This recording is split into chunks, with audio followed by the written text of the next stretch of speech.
Welcome back for another deep dive.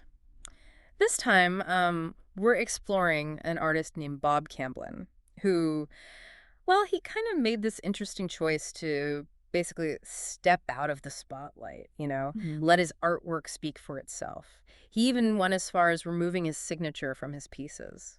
Wow, that's a pretty bold move, especially in the art world where, everyone's all about branding and making a name for themselves, right? Yeah, for sure. I mean, it's so different from what we usually see. So I guess where do we even begin with this guy? Right. Well, we've got some excerpts from books and articles about him, and we'll take a look at two of his pieces, Step Back and Venezia. Okay, that sounds like a good plan. So first things first, the big question, why would any artist, especially a talented one, want to just disappear like that? Well, in one interview, he said he hated that he had become more important than the artwork itself. Interesting. So it sounds like he wasn't too keen on the whole celebrity artist thing. Yeah, it's like he was rejecting that whole scene, the whole obsession with fame and fortune. Makes sense. Now, from what I've read, he was really into Zen Buddhism, right? How did that play into his decision to stay anonymous? Oh, definitely. Zen Buddhism emphasizes humility and letting go of the ego, focusing on the present moment. Hmm. So, that probably had a huge influence on him. He even went as far as like adopting pseudonyms for his work, things like Anonymous Box Company or ABC, which, get this, stood for Another Bob Camblin. Another Bob Camblin. That's kind of funny. Almost a little inside joke, huh? Yeah, exactly. So how does all of this, the Zen philosophy, the anonymity, actually show up in his artwork? Well, we'll definitely see that in the pieces we're going to analyze. But just as a kind of starting point, Zen philosophy is all about like seeking enlightenment through direct experience, meditation, and keeping things simple. Got it. But wasn't he also a teacher for a long time? That seems a little contradictory, right? Rejecting the art world, but then teaching in it. Yeah, that's a really interesting point. Maybe it was part of his own exploration, a way to figure out different approaches to creativity. And from what we know, he had some pretty strong opinions about teaching. Oh, yeah. Like what? Well, there's this one quote where he says, "Teaching people how to draw is like rocks and wood teaching about being human." Whoa, okay. That's a weird one. Rocks and wood, huh? What do you make of that? I think what he's getting at is that art goes beyond just learning techniques. Hmm. It's more about like tapping into something deeper, something more human, something's already there within us, just waiting to be unlocked. Okay, so it's less about following rules and more about like unleashing something that's already there. Yeah, exactly. And that kind of connects back to his whole rejection of the art world. Maybe he felt like the focus on like technique and recognition kind of stifled that raw creative impulse. Makes sense. So, should we move on to his artwork? Yeah, let's jump into it. All right, first up is Step Back. Can you set the scene for us? What are we looking at here? Okay, so imagine a peaceful landscape. It's very minimalist. You see these gentle hues of greens and blues, and there's this winding stream cutting through the middle of it.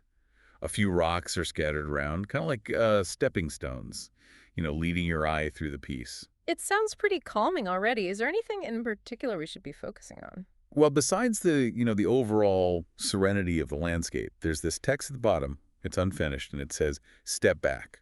Huh. Step back. Almost like he's telling us to step back, right? To take a break from everything and just look, just observe. Yeah, I think you're right. And when you do step back, you start to notice all the little details, like how the light plays on the water, the textures of the rocks. It's all about appreciating those simple things. Yeah, I can see that. It's very much in line with that Zen philosophy, that whole mindfulness thing, being present in the moment. For sure. And there's another layer to it, too.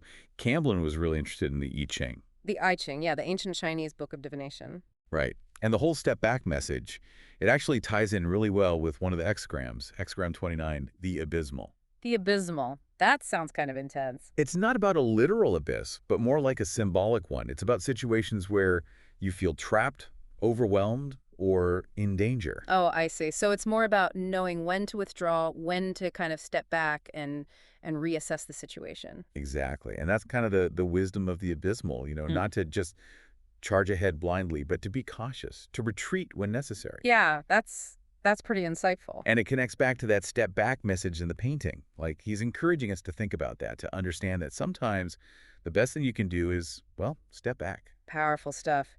So we've got Zen, we've got the I Ching, and a whole lot of mysteries surrounding this Bob Camblin guy. What else has he got up his sleeve? Well, next we're going to take a look at Venezia, which is it's quite a departure from the peaceful vibe of Step Back. Think, think a whirlwind of energy. It's really something to see. All right, I'm intrigued. Let's dive in. So imagine a dense network of black lines just swirling and intersecting, creating this sense of movement and depth. So it's pretty different from the tranquility of Step Back, huh? Oh, yeah. It's totally different. But that just shows you, how Camblin wasn't afraid to experiment, to really push boundaries. So what's he trying to say with this piece? What's the message here? Well, if Step Back is about finding stillness, Venezia is all about embracing the chaos, the impermanence of everything. It's recognizing that life isn't static; it's always in flux. Kind of like the yin and yang concept, right? Yeah, exactly. And that's a big part of Venezia. The way the lines swirl, the varying intensity of the ink, it all points to that dynamic interplay between light and dark, creation and destruction, order and chaos, all that good stuff. Wow, it's like he's trying to capture the very essence of existence in this piece, That constant ebb and flow that drives everything. I think you're right on the money.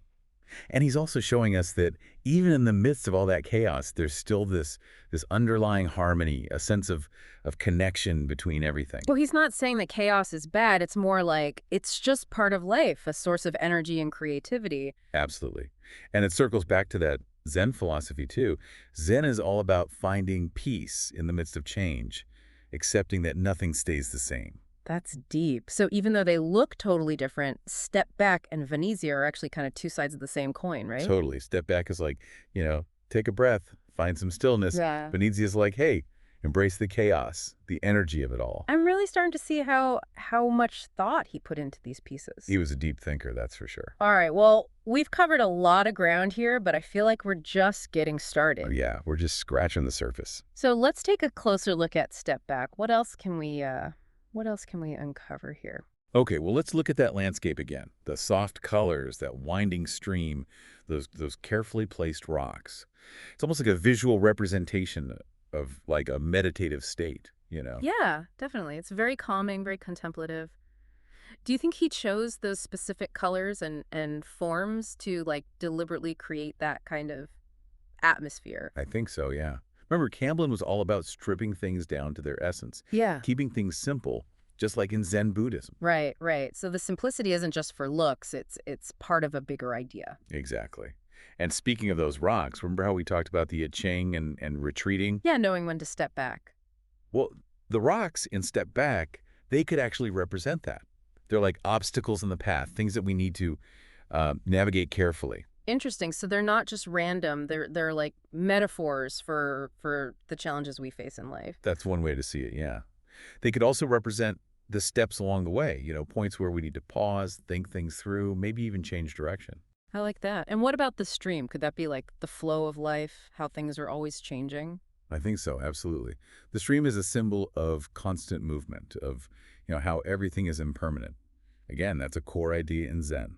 Wow. So even in this seemingly simple landscape, Camblin is packing in all these layers of meaning. It's amazing. It is, and it's all very intentional. He's not just creating pretty pictures, he's using art as a way to explore these deep philosophical ideas. I feel like I need to go back and look at Step Back again with fresh eyes, See if I can spot anything new. I bet you will. There's always something new to discover in Camblin's work. Now let's switch gears back to Venezia. You were saying it's like a whirlwind of energy, a visual feast. Can you break that down a bit more? What exactly are we seeing here? Okay, picture this.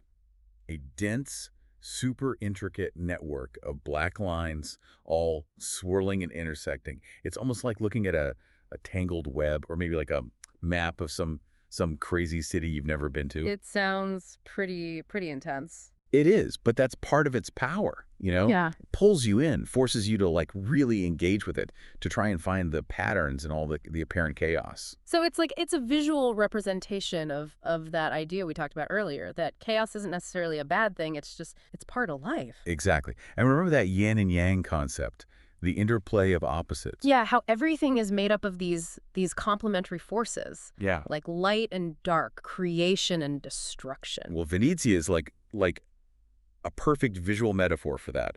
The way those black lines swirl, creating areas of, density and sparseness, it's like that dance between yin and yang. So it's not just random scribbles, there's actually like symbolic meaning behind those lines. Exactly. And the way the black ink varies in intensity, that adds another layer of depth too. Huh. Like the darker areas could represent yin, the feminine principle associated with darkness, passivity, things like that. And the lighter areas would be yang, the masculine principle, all about light, activity, creation. You got it.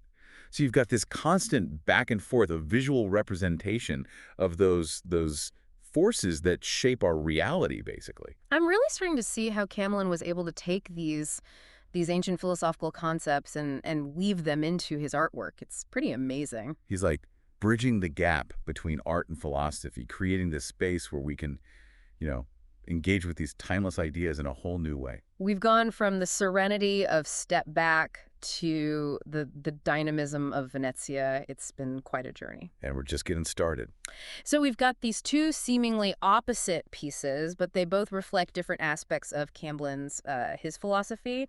I'm really interested in diving into more of the details. Me too. Let's do it. To step back seems like a good place to start. Let's take another look at that landscape, the soft colors, that winding stream, those strategically placed rocks. It really does feel like a visual representation of a meditative state. Yeah, it does, doesn't it? It evokes this sense of calm, of quiet contemplation. And I think that was definitely intentional. Camblin was very deliberate in how he used color, form, composition, all of it. So it's not just about creating something that's pleasing to the eye. It's about evoking a certain feeling, a certain state of mind. Exactly. And he was really into the psychology of color, how it can affect our emotions, how we perceive things. So he's using color not just because it looks nice, but because it has a specific impact on the viewer. Right. And he's doing the same thing with form and composition. Look at the lines and step back, how soft they are, how they flow. There are no sharp edges, nothing jarring. It's all very organic almost. And that softness contributes to that sense of peace, of harmony. It's like a landscape that's been, shaped by time, worn smooth by the elements. I like that. That's a great way to put it. And the composition itself is also really interesting. The way the stream winds through, the placement of the rocks, how the light hits the water. It's all carefully planned to create that sense of balance, that sense of harmony. It's like he's creating a visual symphony, A perfect blend of colors, forms, textures, all working together in harmony. And then there's that unfinished text, that step back. It's almost like it disrupts that harmony just a little bit, adds a touch of tension, maybe a little mystery. Yeah, like he's nudging us to think a little deeper, to look beyond the surface. It's brilliant, really. A subtle but very effective way to engage the viewer on a deeper level. Now, when we compare that to Venezia, the use of color is totally different. It's just black and white, a stark contrast of light and shadow. And that choice, that lack of color, is just as intentional as the muted tones in Step Back. The black and white creates drama, intensity, raw energy. It's like he's stripping away all the distractions, the extra details, and just focusing on the pure essence of form and movement. Yeah, you nailed it. And the way he uses lines in Venezia is completely different too. Instead of those soft flowing lines, we've got these swirling intersecting lines that create this sense of chaos, of everything being in flux. It's like looking into the heart of a storm, Exactly. And I think that's what he's going for. He's not trying to sugarcoat anything. He's showing us the raw truth of existence with all its beauty and its chaos. Yeah, it's a good reminder that life isn't always, neat and tidy. There are dark times, challenging times, times when things feel really uncertain. Absolutely. But even in those times, there's still beauty, there's meaning, there's connection, and Venezia captures that perfectly. It's really fascinating how two such different pieces can come from the same artist. It shows how deep and complex his vision was. Yeah, he wasn't afraid to experiment, to push boundaries, to look at the world from all these different angles. And in doing so, he's challenging us to do the same, right? To question our own assumptions, to embrace the unknown, to find the beauty in the unexpected. I think that's a big part of his legacy. Well, this deep dive into the world of Bob Camblin has been, it's been pretty mind-blowing, honestly. I agree. He's an artist who chose to step back, to let his art speak for itself. And in doing so, he created something truly special. His work is powerful, it's thought-provoking, it's inspiring. And it's a reminder that true art can transcend, categories, labels, even the identity of the artists themselves. He's shown us that art can be a form of meditation, a way to connect with something deeper, a catalyst for personal growth. And maybe, just maybe, we can all learn from him, you know? Maybe we can all tap into our own creativity, embrace the unknown, and see the world with fresh eyes. It's a beautiful thought, It isn't it? is. All right, well, we've covered a lot of ground today. We have, but there's still so much more to explore. There always is. It's really amazing, how Camblin can convey such big ideas with just simple lines in ink. And you know what I'm noticing? Even though Step Back and Venezia seem to represent like different sides of his philosophy, they both kind of come back to this idea of letting go. In Step Back, it's about letting go of control, that need to like always be pushing forward. And in Venezia, it's like letting go of perfection, of trying to make order out of all the chaos. That's really perceptive. I think you're right. There is this thread of surrender running through both pieces. And, isn't that what Zen and the I Ching are all about at their core? Letting go of the ego, Yeah. our preconceived ideas, and just going with the flow. I think you're right. It makes a lot of sense. We touched on the I Ching earlier, but could you maybe talk a little more about how it connects to Step Back? Sure. So, as you mentioned, the I Ching, or Book of Changes, is this ancient Chinese text that offers guidance on, navigating life's challenges. And it does that through a system of 64 hexagrams, each one representing a different situation or like a state of being. Remember that step back message in the artwork?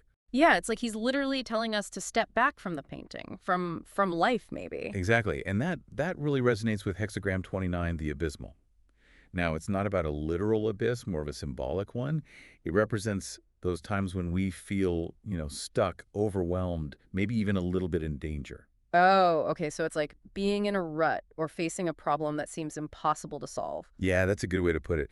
And the message of the abysmal is not to just fight blindly, but to be really cautious, to retreat, take a step back and reassess things. So it's about knowing when to hold back, when to save your energy, and wait for a better opportunity. You got it. And that ties back to the whole step back message in the painting.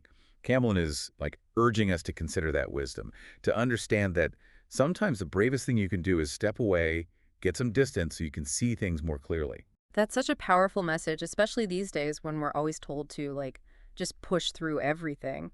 It's a good reminder that sometimes, the best strategy is to just pause, reflect, and maybe even change course.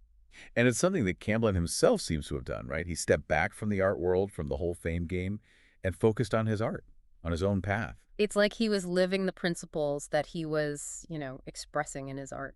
I think so, and I think that's what makes his work so compelling. It's not just theory, it's lived experience. We talked about the abysmal in relation to Step Back. Are there any specific hexagrams that you feel connect with Venezia?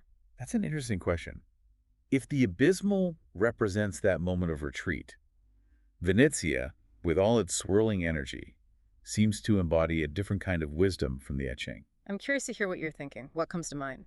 Well, if we think of Venezia as a visual metaphor for the constant change and interplay of, those opposing forces, then maybe hexagram 1, the creative, or heaven, could be a good fit. The creative. How so? Well, hexagram 1 symbolizes pure dynamic energy. It represents the creative force of the universe, that power that drives everything. It embodies the principle of constant change, the idea that everything is in motion, always transforming. That does make sense, considering the swirling lines, the sense of movement in Venezia. It's like a snapshot of the universe in a constant state of creation. Right. And just like the creative force of the universe, hexagram 1 reminds us that there's a time for bold action, a time to embrace the challenges and opportunities that come our way.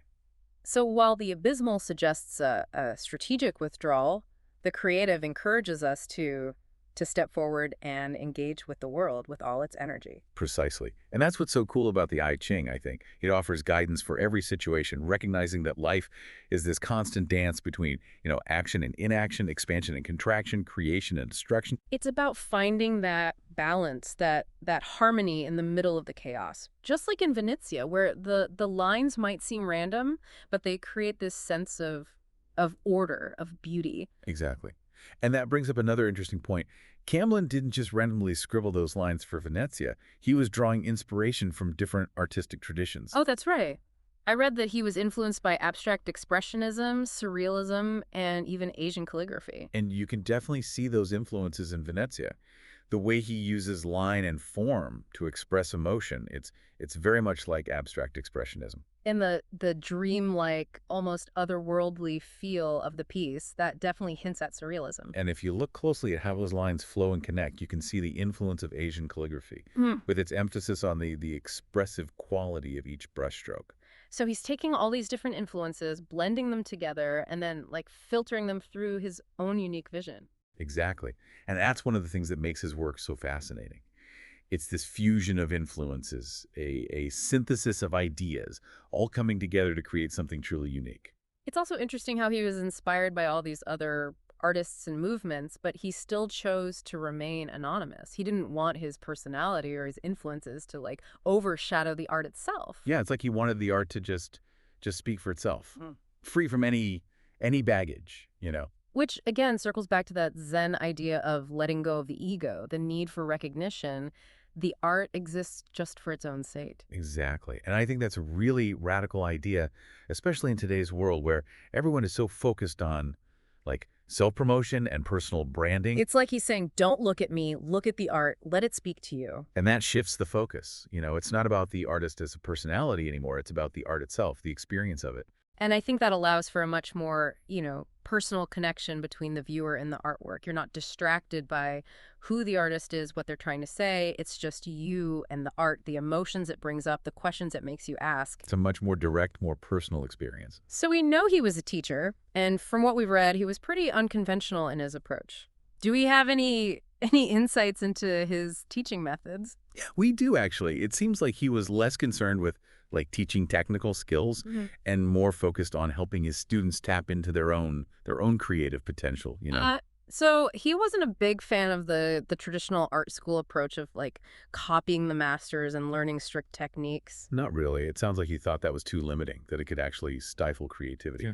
He believed that everyone has this inner artist, a unique voice, and his job as a teacher was to help them find it. That's a pretty different philosophy from what you usually see in art education. Do we have any specific examples of his unconventional methods? Well, there's this story about him having his students draw with their eyes closed. Draw with their eyes closed. I can't even imagine. The point wasn't to make perfect drawings, but to help them let go of self-criticism and trying to be perfect. So to get out of their heads and be more intuitive, more spontaneous. Exactly. He wanted them to connect with that raw creative energy that we all have, that impulse to create that often gets blocked by our conscious minds. That's so interesting. I'm starting to see a clearer picture of Camblin as a teacher. He was more like a guide, helping his students find their own way instead of telling them what to do. And isn't that what a great teacher does? They empower their students to discover their own strengths, their own way of expressing themselves. I think so. It's about nurturing that creative spark, that desire to create that's in all of us. And that's a message that goes beyond just art, I think.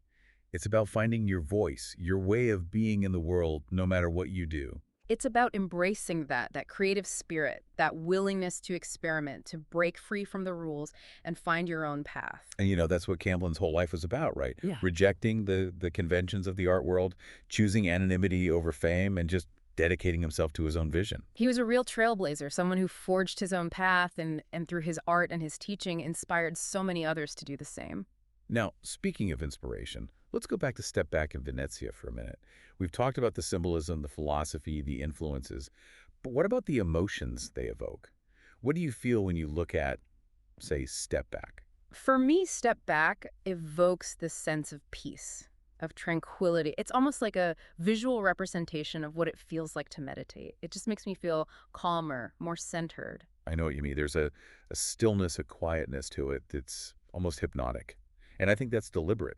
Camblin was very intentional in his use of color, form, everything. He wasn't just trying to create something pretty. He was trying to evoke a specific feeling, a state of mind. What about Venezia? What kind of emotional response does that one trigger?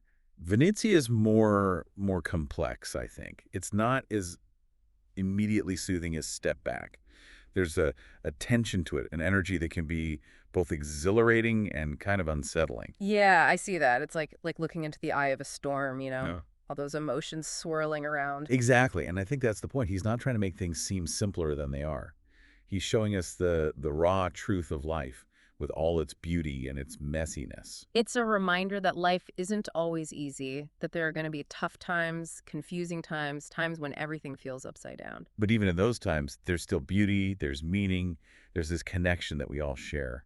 And I think Venezia really captures that. It's amazing how two such different pieces can come from the same artist. It just shows the depth and the complexity of his vision. Yeah, he was always pushing the boundaries, experimenting, trying new things, challenging himself to see the world in new ways. And by doing that, he challenges us to do the same, right? To question our own perspectives, to embrace the things we don't understand, to find beauty where we least expect it. I think that's one of the most important things we can take away from his work. So let's dig a little deeper into some of the specific things Camblin used in these pieces. Like in Step Back, the use of color is really striking. It's a very limited palette, mostly those muted greens, blues, and grays. And that simplicity is what creates that sense of calm, that tranquility. It's like looking at a peaceful landscape through a soft filter, you know? I know what you mean. And those colors, they're not random, are they? He chose them very carefully to create that mood, that sense of peace and contemplation. Exactly. And he was fascinated by color, by how it affects us on a psychological level. So he wasn't just thinking about what looks good, he was thinking about how the colors would make the viewer feel. That's really interesting. It is. And he did the same thing with form and composition. Notice how the lines in Step Back are all very gentle, very flowing. There are no harsh angles, no sharp edges. It's all very, very organic. Yeah, and that softness, that fluidity adds to the feeling of peace, of harmony. Right, and the composition is deliberate too. The way that stream meanders through the scene, where he placed the rocks, how the light falls on the water. It's all carefully arranged to create a sense of balance and harmony. Like a visual symphony. Exactly. And then you have that unfinished text, Step Back. It's almost like it disrupts that harmony just a little bit, adds a touch of tension, a little bit of mystery. It's like he's gently reminding us to stop and think, to look for the deeper meaning behind the simple beauty of the scene. It's such a clever touch, a subtle but really effective way to get the viewer thinking. Now, Venezia is totally different. The colors, or lack of color, I guess, are completely different. It's all black and white, this stark contrast of light and shadow. And that choice, that absence of color, is just as intentional as the muted tones in Step Back. The black and white creates a sense of drama, intensity, pure energy. It's like he's getting rid of all the distractions, the unnecessary details, and just focusing on the raw essence of form and movement. Exactly. And the way he uses lines in Venezia is so different too. Instead of those soft flowing lines, we have these swirling, intersecting lines that create a sense of movement, of chaos, of constant change. It's like a visual representation of all the thoughts and emotions that make up life, all that energy swirling around. And yet, even in all that chaos, there's still a sense of order, of balance. It's like he's showing us that even when things feel chaotic, there's still this underlying structure, this connection between everything. And that's a message that really resonates, especially in a world that often feels so overwhelming, so chaotic. Yeah, it's a reminder to look beyond the surface, to find the beauty and the unexpected, to embrace the complexity of it all. And that's what I love about Camblin's work. It challenges us to think differently, to see the world in new ways, to find inspiration in the most unexpected places. It's like he's given us these two different ways of looking at life, Step Back is that reminder to slow down, find your center, and Venezia is like, hey, the chaos is okay. It's all part of it. And the amazing thing is, he does all of that without saying a word. Yeah. Just using lines, shapes, colors. It really shows you how powerful visual art can be. It's funny. We've been able to get so much out of these two pieces, even though we don't know anything about the guy who made them, really. It makes you wonder if him stepping back actually made his message even stronger, like it lets the art speak for itself without his personality or his intentions getting in the way. That's an interesting way to look at it. It's almost like he's saying, don't worry about me, just look at the art. Let it speak to you, make your own meaning out of it. Yeah, like he's inviting us to be part of the creative process, to bring our own experiences to the artwork and complete the conversation in a way. And isn't that what art is all about? It's not just the artist talking at you. It's a back and forth, a sharing of energy and ideas. And maybe that conversation can be even deeper, even more meaningful when we're not distracted by, who the artist is, what they're trying to say. We can just focus on the art itself, the feelings it brings up, the questions it makes us ask. It's a much more direct, more intimate experience. Well, as we wrap up our deep dive, into the world of Bob Camblin, I'm left with this feeling of awe. This is an artist who chose to disappear, to let his art do the talking. And because of that, he created something truly special, something that stayed with us all these years. His legacy is a reminder that true art, it goes beyond labels and categories, Mm. even beyond who the artist is. It's about that pure creative spark, that urge to express something real, something meaningful. It's about embracing the unknown and having the courage to share your vision with the world. He's shown us that art can be so many things. A form of meditation, a way to find yourself, a way to connect with something bigger than yourself. It can even be a way to change and grow as a person. And maybe, just maybe, we can all learn from him. Maybe we can all find our own creative spark, embrace the unknown, and start seeing the world with fresh eyes. Maybe it's through painting or writing or music or dance. Or maybe it's something completely different, like gardening or cooking or even just paying attention to the world around us. The important thing is to find what lights you up, what gets your imagination going, what helps you express who you really are. So as we close out our deep dive, I want to leave you with one last thought from Bob Camblin. He said, "To succeed, we will have to all become artists." What do you think he meant by that? How can you bring out your own inner artist, your own creativity in your everyday life? That's a great question to think about. And as you do, remember what we learned from Bob Camblin: the power of anonymity, the wisdom of those ancient philosophies, the beauty of both chaos and order, and the transformative power of art. Let those ideas inspire you to step back, to see the world in a new way, and to create your own masterpiece, whatever that may be. Thanks for joining us on this deep dive. We hope you enjoyed the journey.